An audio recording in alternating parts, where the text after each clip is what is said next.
Boa noite, irmãos. A graça e a paz do Senhor Jesus. É uma alegria estarmos aqui para pregar a palavra, para orar e para louvar ao Senhor. Espero que o Senhor abençoe esse tempo aqui nosso, você na sua casa, com a sua família. Eu quero ler para o início desse nosso tempo juntos o Salmo de número 126. Salmo 126. Diz assim, o salmo tão conhecido de todos nós: quando o Senhor restaurou a sorte de Sião, ficamos como quem sonha. Então a nossa boca se encheu de riso e a nossa língua de júbilo. Então entre as nações se dizia: grandes coisas o Senhor tem feito por eles. E de fato, grandes coisas o Senhor fez por nós, por isso estamos alegres. E agora vem a oração que fez o povo de Israel e que você e eu devemos fazer não só pela nossa nação, mas pelo mundo todo. Restaura, Senhor, a nossa sorte, como as torrentes no Negueb. Os que com lágrimas semeiam, com júbilo ceifarão. Quem sai andando e chorando enquanto semeia, voltará com júbilo, trazendo os seus feixes. Meus irmãos, este tempo nosso é um tempo de chamado à oração. Se você ainda não tem se dedicado a isso, é hora de se dedicar. Precisamos orar pelo mundo todo, pela nossa nação, pelos líderes, por aqueles que estão envolvidos na produção de soluções, de remédios, de vacinas, para combater essa doença que nos assola. Pelo consolo daqueles que perdem pessoas. Não é uma situação normal. Nós não podemos olhar à nossa volta e achar que vai tudo bem. Não vai. Mas nós podemos, na nossa casa, na nossa igreja, no nosso trabalho, aqueles que vão até lá, clamar ao Senhor que restaure a nossa sorte, que nos abençoe, que traga uma solução que nós não podemos dar, mas Ele pode dar. Transmita essa mensagem àqueles que estão perto de você e que talvez nesses dias não tenham esperança de crer no Deus que comanda o mundo com a sua palavra. Nós não precisamos nos desesperar, nós aquietamos o nosso coração, porque nós cremos nesse Deus que restaurou a sorte do seu povo muitas vezes e que vai restaurar mais uma vez a sorte do seu povo, do nosso povo, daqueles que precisam dele, segundo a vontade dele e segundo o plano dele. Vamos orar? Nós somos gratos, Senhor, por termos em nossas mãos recursos da internet e ainda que impedidos de nos encontrar presencialmente, podemos transmitir a palavra do Senhor, podemos transmitir música, podemos orar com aqueles que nos ouvem pelos canais da internet. Oramos que este seja um tempo abençoado e clamamos ao Senhor que receba o nosso louvor, a nossa adoração, mas aceite também o nosso pedido, o nosso clamor, de que o Senhor intervenha na nossa situação e que haja uma mudança no quadro em que estamos vivendo agora. Nós clamamos a intervenção do Senhor para que mais rapidamente nós possamos voltar à casa do Senhor para louvar o Teu nome e para ter comunhão com os irmãos. Recebe a nossa oração, recebe a nossa intercessão e recebe a nossa adoração em nome de Jesus. Amém. O começo do Evangelho no Brasil não foi fácil. Mais ou menos no ano de 1907, um pastor muito entusiasmado queria construir em Niterói um templo para o seu povo. Essa igreja já se reunia ali, mas ainda só tinha o terreno da sua construção. Esse pastor, o reverendo Manuel Avelino, fez muitos apelos ao redor do país e até para igrejas na outra América. O povo da cidade não estava muito satisfeito com a aparição daquela nova igreja. Eles começaram a construir e muitas foram as dificuldades.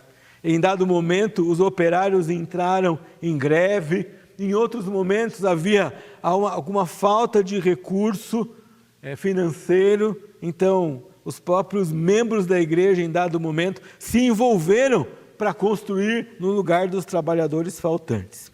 E uma noite, quando o templo estava quase pronto para ser entregue, houve uma grande tempestade e as paredes daquele templo, quase pronto, não resistiram. Acabaram desabando. Foi uma tristeza para os irmãos que se reuniam ali. E além daquela destruição, com o que tinha sobrado, um grupo opositor àquele outro grupo ateou fogo e causou um incêndio de grandes proporções. Apesar de muito triste, aquele pastor reuniu sua igreja em volta daquilo que tinha sobrado do templo. Trouxe na palavra segurança, conforto e leu para o seu pequeno rebanho o texto de Romanos 8, 31 e 32. Que diremos, pois, a estas coisas? Se Deus é por nós, quem será contra nós? Aquele que nem a seu próprio filho poupou, antes o entregou por todos nós, como não nos dará também graciosamente com ele todas as coisas? E essas palavras inspiraram esse irmão a compor, a escrever um hino que Docmos vai cantar agora. Esses irmãos se reuniram naquele lugar e cantaram e testemunharam por meio da música que tinham passado por muitas lutas terríveis, mas o Senhor estava com eles em todas essas lutas. Louve o Senhor conosco e deixe a mensagem desse hino abençoar o seu coração.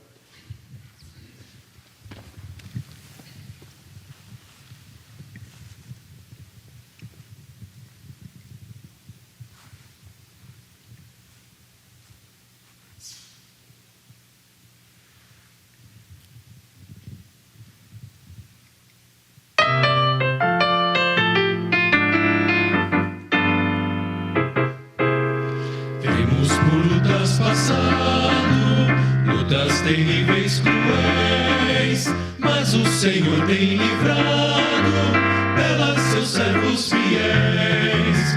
Força e poder nos tem dado, Ele nos tem sustentado, dando-nos sua mão, vida de paz, perdão, salvação. Sim, Deus é por nós, quem nos vencerá? Dá-nos a poder real, Deus nos guardará, defender-nos-á, livrará do mal. Vamos, irmãos, cantar nosso Senhor, louvar e exaltar.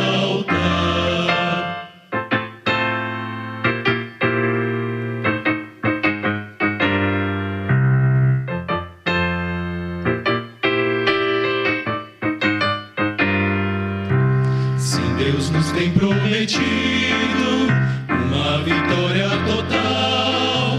Não se tem Ele esquecido que na palavra real Ele nos tem protegido, tudo nos tem garantido.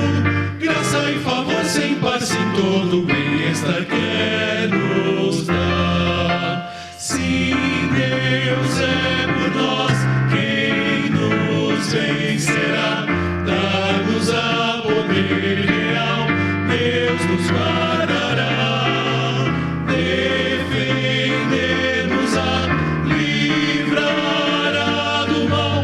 Vamos, irmãos, cantar nosso Senhor, louvar e exaltar, exaltar, exaltar.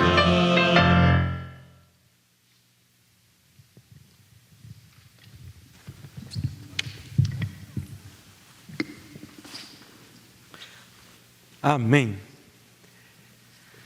Privilégio pregar a palavra do Senhor e um privilégio ter aqui o Docmos conosco, pelo menos alguns aqui, ouvindo o pastor ao vivo e também nossos irmãos da filmagem.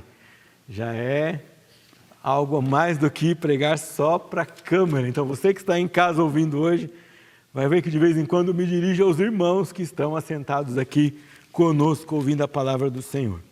Quero convidar você para que abra sua Bíblia comigo no Salmo 137. Salmo 137.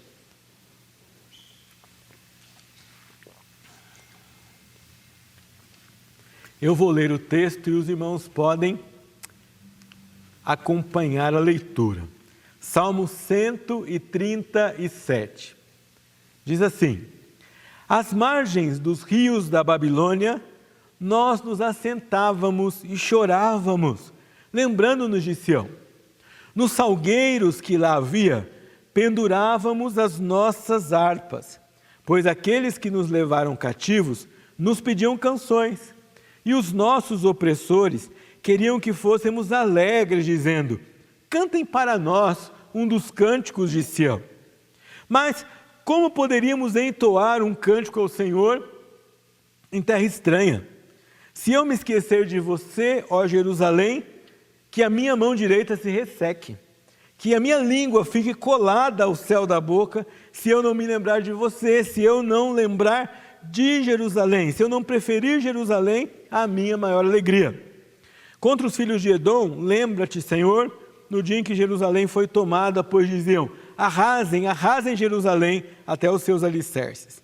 Filha da Babilônia, você que será destruída, feliz aquele que lhe retribuir o mal que você nos fez. Feliz aquele que pegar os seus filhos e esmagá-los contra a pedra. Salmo 137, bem que poderia ser chamado de a canção do exílio. Embora em si mesmo ele já declara que o som da música tinha cessado. Este salmo é um modelo de expressão de lamento pela dor que o povo de Deus sentia ao receber a disciplina que o Senhor tinha anunciado por meio dos profetas.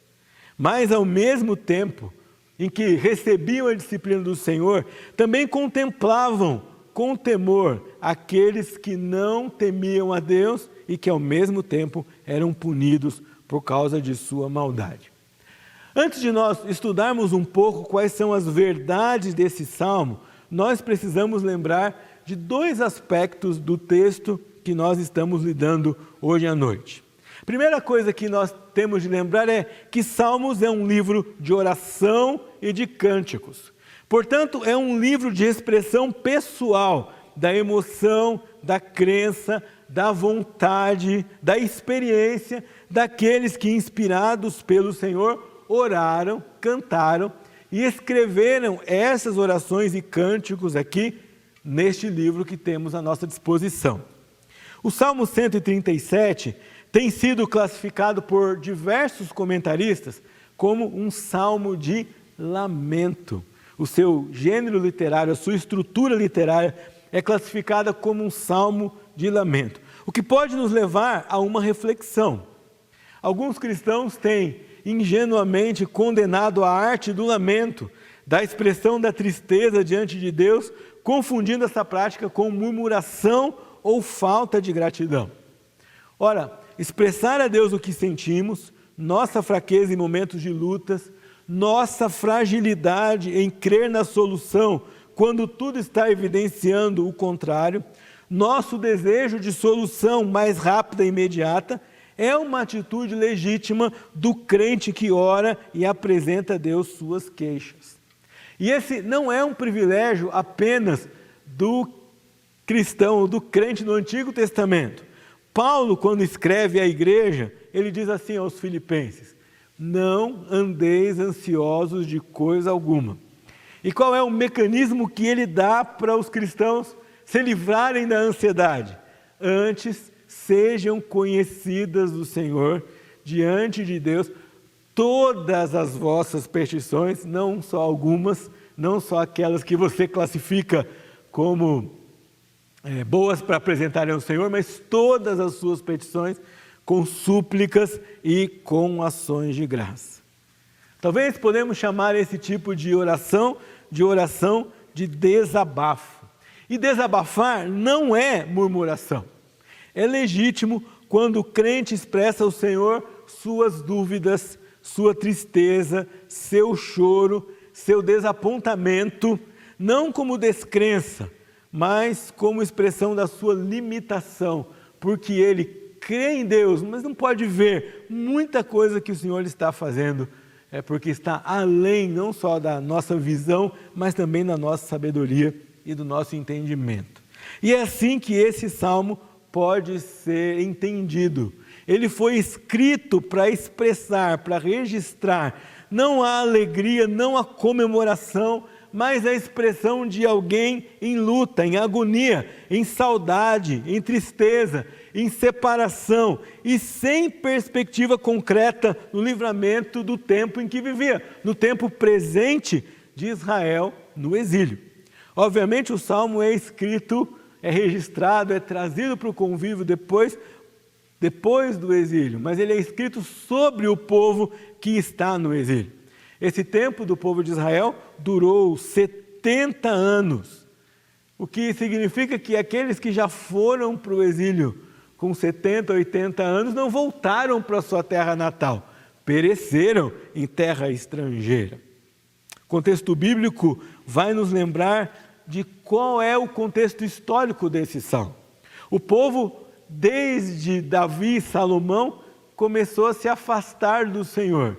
Já com Salomão, começou a se entregar, mas sem critérios, à idolatria.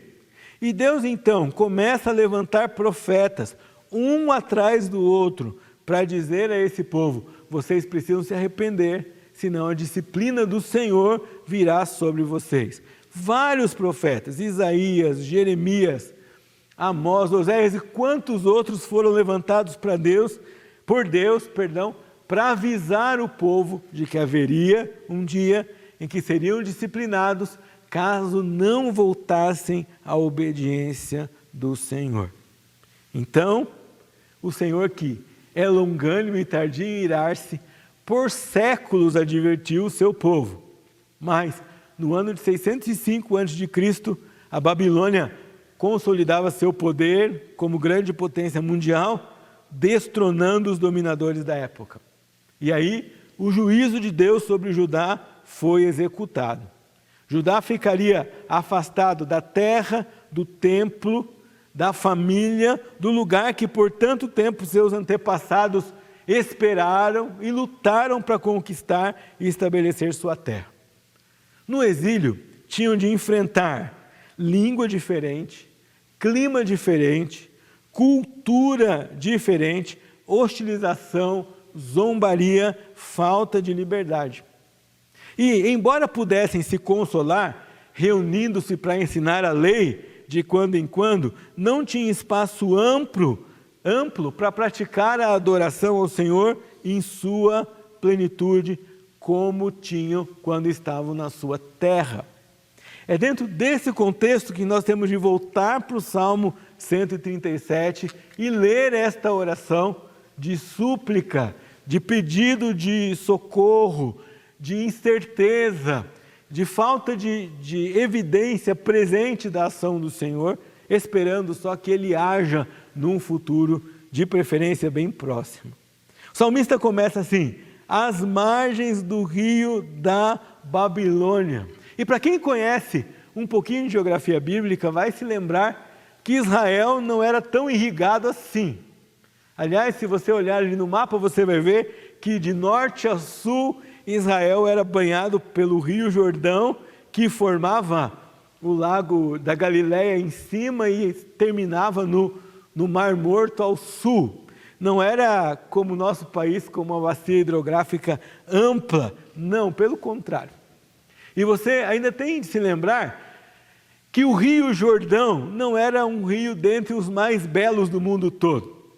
Lembre-se da história de Naamã, que quando ele vai leproso diante de Eliseu, Eliseu diz para ele assim: Naamã, o jeito para você se curar é tomar banho 7 vezes no rio Jordão. Qual é a reflexão daquele general sírio? Poxa, tem tantos rios muito melhores, muito mais bonitos na minha terra, por que eu tenho que me banhar nesse rio tão pequeno? Mas ele foi e obedeceu. Comparado os rios da Babilônia com os rios de Israel, havia na Babilônia muito mais beleza, mas isso não era suficiente para consolar o coração do exilado. A abundância da água, a beleza de uma terra tão irrigada, só servia nesse caso para abastecer as lágrimas do povo de Deus em meio a sofrimento. E o texto ainda mostra que o salmista aqui não diz de um único momento de choro, porque ele diz: às margens do rio da Babilônia nós nos assentávamos e chorávamos. Aqui o salmista descreve para nós um período, um tempo, um processo e não um único momento. Embora estivessem vivendo num lugar lindo, prazeroso, irrigado, rico, não poderiam encontrar prazer ali, longe de Sião e longe do seu Senhor.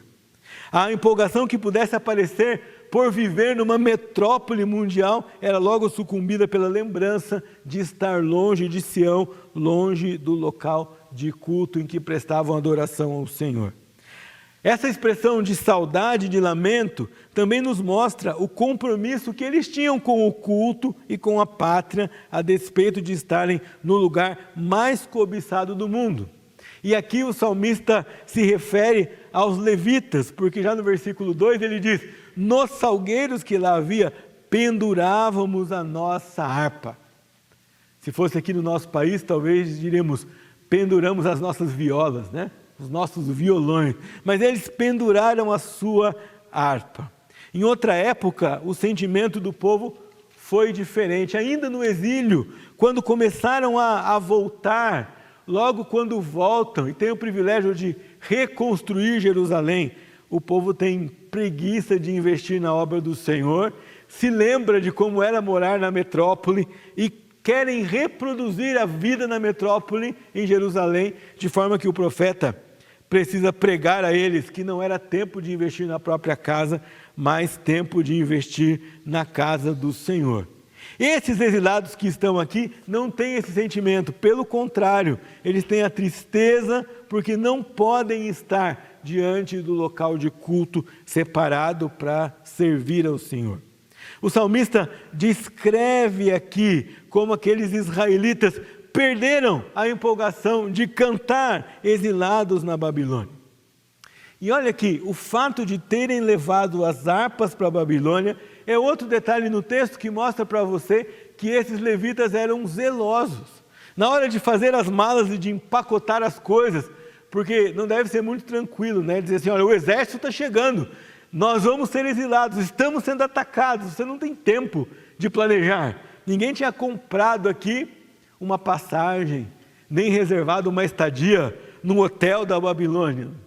Mesmo assim, na pressa, mesmo na hora de organizar as coisas no meio de tanta turbulência, eles se preocuparam em levar o instrumento que usavam para louvar ao Senhor.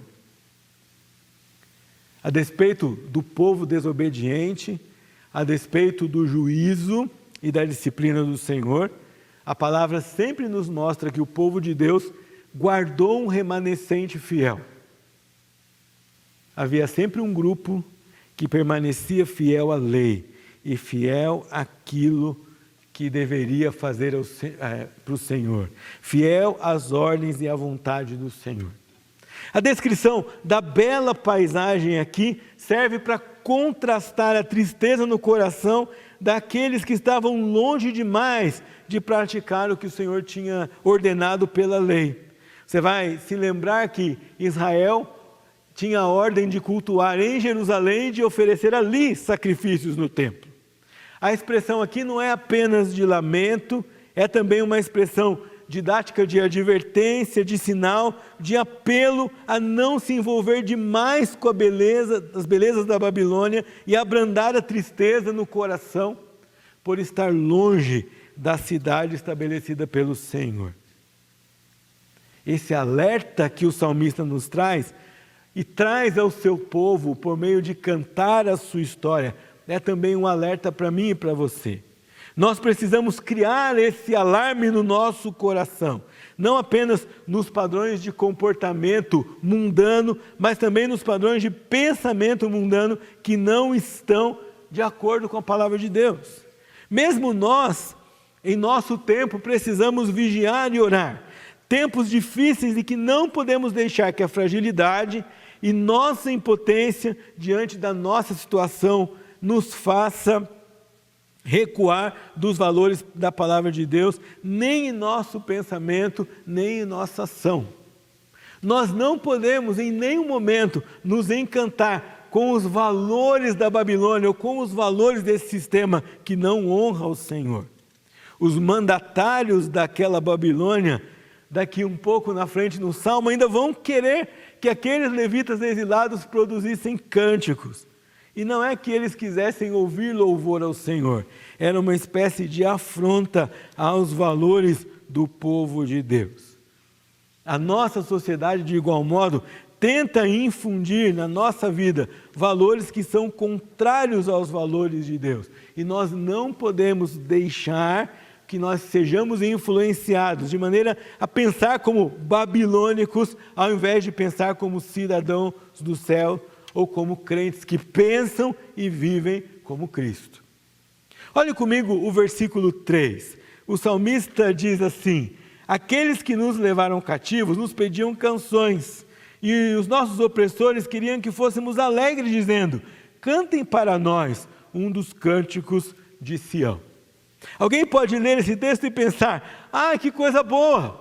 Os babilônicos queriam ouvir a mensagem do Senhor. Mas não é esse o sentido do texto. O salmista descreve aqui quase que uma zombaria do inimigo de Deus, do inimigo do povo de Deus em terra estranha. Afastados da terra, forçados a viver em terra estranha, ouviam dos próprios inimigos: cantem esses cânticos. E o que é que eles queriam dizer? Eles queriam dizer assim para o povo de Israel: onde está o Deus de vocês? Vocês não louvavam esse Deus, não descreviam a sua grandeza? Por que não podem fazer isso agora? Por que vocês não cantam os cânticos de Sião e não experimentam se o Senhor vem e não liberta vocês? Cantem os cânticos de Sião, o seu Deus não está vivo, ele por acaso não abençoa aqueles que o louvam? E quando esses levitas penduram as suas harpas, não penduram só de tristeza. Quando eles não cantam só de lamento. Na verdade, era um duplo exercício de humildade e humilhação. Além de pendurar a harpa, ainda tinha de ouvir o apelo irônico do adversário, para que louvassem a um Deus, na perspectiva dos babilônicos, vencido. Porque nessa época, os deuses eram encarados como deuses estatais e nacionais. Então, quando uma nação perdia a guerra, significava que o Deus dela tinha se submetido ao Deus da outra nação. Era assim que a Babilônia tinha visto a derrota de Israel para o seu exército. Mas não era assim que o Deus de Israel ensinava o seu povo sobre sua maneira de agir. A resposta dos israelitas naquela terra não foi agitada ou violenta. Pelo contrário, a resposta deles foi mansa e branda. Eles dizem assim no versículo 4: como podemos cantar ao Senhor nessa terra estranha, nessa terra impura, longe do templo, longe do lugar santo do Senhor? Como nós podemos louvar ao Senhor longe do culto público, longe do nosso lugar de adorar a Deus? Veja só, o povo não estava aqui porque tinha decidido fazer. O povo estava aqui porque tinha sido forçado agora pelo tirano babilônico a morar em outro lugar e a não louvar ao Senhor. A resposta do povo de Deus a esses babilônicos deixa claro para eles e para os inimigos que eles eram peregrinos e que eles não iam negociar as coisas santas do Senhor só porque os inimigos exigiam ou porque um rei tirano queria comandar os seus atos de culto. O que o salmista quer dizer aqui não é que os levitas e o povo de Israel estavam impedidos de louvar ao Senhor, mas quando o fizessem, deveriam fazer na perspectiva correta, na perspectiva de agradar ao Senhor e não de agradar aqueles que estão à sua volta. Vários irmãos nossos hoje enfrentam circunstâncias semelhantes. Há países em que os cristãos são obrigados a viver um exílio dentro do seu próprio país. Não podem cultuar a Deus publicamente. Tentam se reunir em casas e ainda assim são perseguidos por aqueles que dominam a sua nação. Tentam se reunir em lugares mais escondidos. Aliás, a igreja no Império Romano se reunia até em catacumbas, que eram espécies de túmulos naquela época. Em situações de opressão tal qual essa, o Senhor exortava o seu povo a não louvar como resposta de agrado ou como resposta de protesto ao inimigo, mas a louvar para expressar sua fé na libertação que o Senhor trazia. Nós não temos isso no nosso país. Nós não somos perseguidos. Mas, por outro lado, nós também não podemos nos acostumar com a situação transitória e temporária que nós estamos vivendo. Nós não podemos nos conformar com ela. É por isso que você deve orar todos os dias para que o Senhor mude o quadro atual que nós experimentamos, para que possamos voltar a nos reunir aqui na casa do Senhor. Nós ligamos nossos aparelhos, conectamos nossa internet e damos graças a Deus por isso, mas nós não podemos esmorecer no nosso clamor ao Senhor, de que um dia nos permita nos ajuntar mais uma vez aqui. Nós oramos para que esse impedimento que hoje interrompe o nosso caminho, seja tirado do Senhor, pelo Senhor. Nós não podemos nos acomodar com os cultos nos sofás da nossa casa. Pelo contrário, nós precisamos desejar o dia que nós vamos trocar de novo o sofá pelos bancos que nós temos aqui para termos comunhão com o Senhor e com os irmãos coletivamente. Ore por isso, clame ao Senhor por isso, peça isso ao Senhor, porque Ele pode fazer isso. Mas o salmista não fica só no tempo presente, nos 4 primeiros versículos. Aliás, um salmo de lamento sempre se movimenta para uma perspectiva para louvar ao Senhor. E para fazer isso, o salmista descreve um movimento que sai do presente e vai para o futuro. Ele sai do tom triste de não poder cantar ante a pedidos zombadores e exorta o povo de Israel a 2 práticas de sobrevivência em meio de circunstâncias difíceis. E a primeira era que não se esquecesse das coisas que foram e que eram essenciais.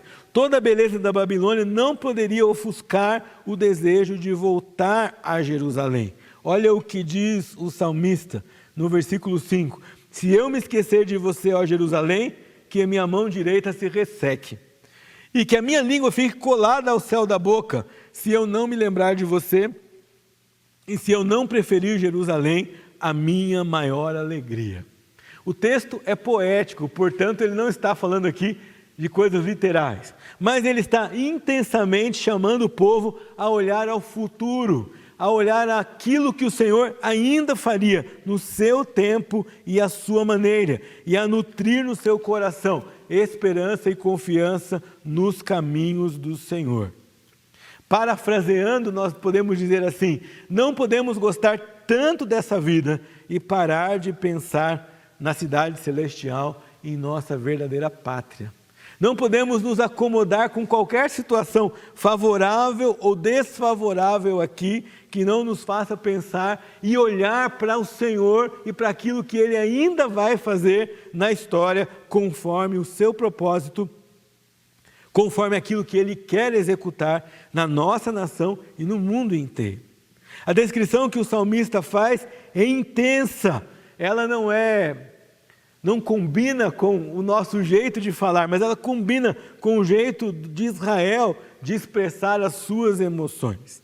E ela vai dizer assim, que o adorador não podia desistir da sua missão de adorar ou de esperar um momento que tudo estivesse resolvido para expressar sua adoração ao Senhor, mas pelo contrário, Israel deveria adorar e esperar pelo Senhor, ainda que a situação fosse muito difícil.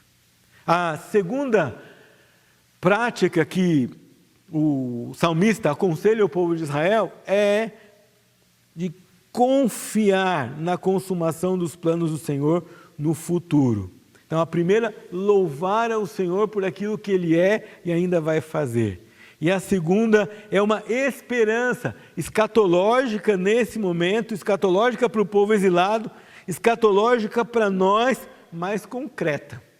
Quando nós pensamos naquilo que o Senhor vai fazer, quando nós pensamos no futuro nas mãos do Senhor, ele pode ser abstrato, mas ele é certo. Ele podemos não contemplá-lo, ele pode ser invisível, mas ele é concreto, porque é o Senhor que assim o diz. Enquanto os olhos contemplam pela fé o futuro, o coração sente os efeitos dessa confiança no presente.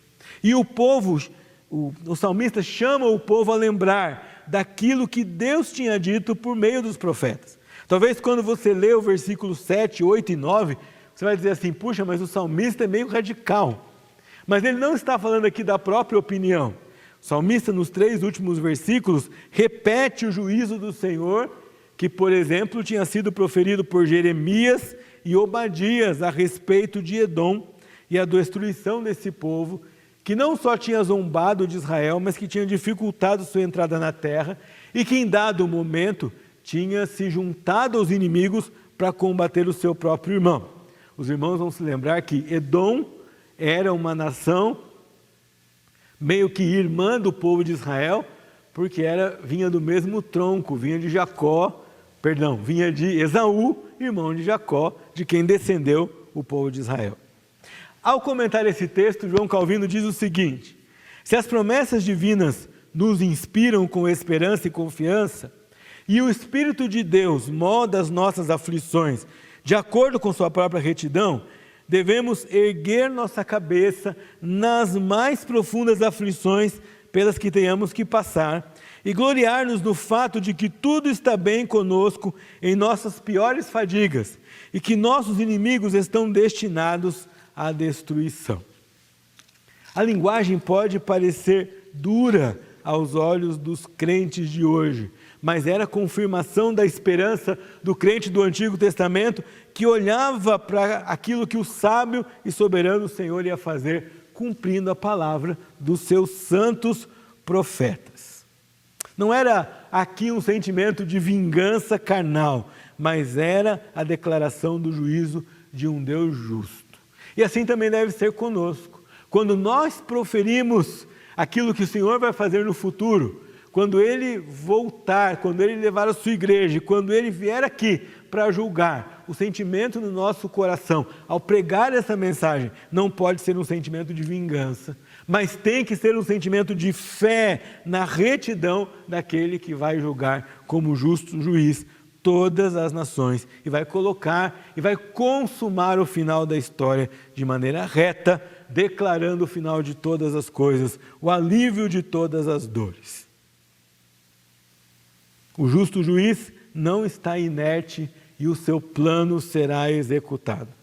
E quando esse tempo chegar, nós viveremos para sempre em Jerusalém Celestial como cumprimento de suas promessas. Você vive circunstâncias difíceis, você tem vontade de chorar, expresse sua dor ao Senhor. O Senhor é aberto a ouvir o seu desabafo. Fale com Ele, ponha para fora em oração diante do Senhor aquilo que você pensa, sente e experimenta. Mas ao mesmo tempo, assim como o salmista fez, não descanse na sua realidade. Tire os olhos da sua vida aqui e olhe para o Senhor, porque Ele é o justo juiz, Ele é o Pai amoroso, Ele é o Deus que cumpre todas as suas promessas e Ele tem um fim de paz, de bênção e de esperança para você e para mim. Eu convido a você, durante esta semana, a orar nessa perspectiva, a pensar nessa perspectiva e a viver com a esperança do Senhor que virá e vai nos livrar e vai restaurar a sorte do seu povo. Esse Senhor nos dá a paz que nada pode tirar. Eu não sei se você experimenta isso, Mas o crente, aquele que crê no Senhor, aquele que espera pelo Senhor, ele tem a paz que não vai ser abalada pelas circunstâncias, mas que é nutrida pela pessoa do Senhor. E nós queremos cantar essa mensagem para você agora.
Chegamos ao final de mais um tempo aqui, de juntos adorarmos ao Senhor, ouvirmos Sua palavra.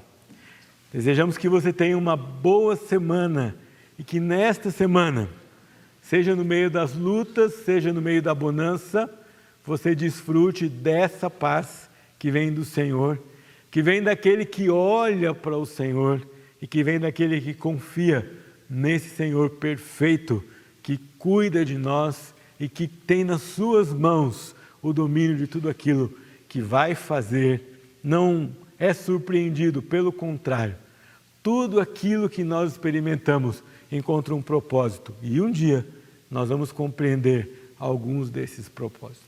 Curva sua cabeça, nós vamos orar e vamos falar com o Senhor. Obrigado, Deus querido, por mais esse tempo que o Senhor nos deu. Obrigado por termos o recurso de transmitir aos irmãos música, oração, palavra do Senhor. Obrigado pela oportunidade de cultuar ao Senhor em nossos lares. Que o Senhor nos abençoe a ouvir a palavra, a aplicar a nossa vida, aplicar a vida na nossa família também. E que sejamos consolados pela palavra do Senhor, esperando o dia que o Senhor vai agir e vai nos dar vitória, não só nas nossas lutas pessoais, mas também a vitória na luta que enfrentamos agora como país e como humanidade. Aguardamos firmados no Senhor, desfrutando da paz que o Senhor pode nos dar.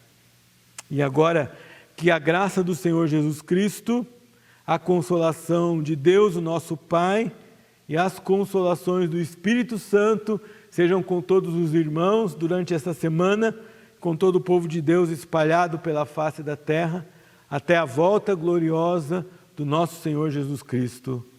Amém.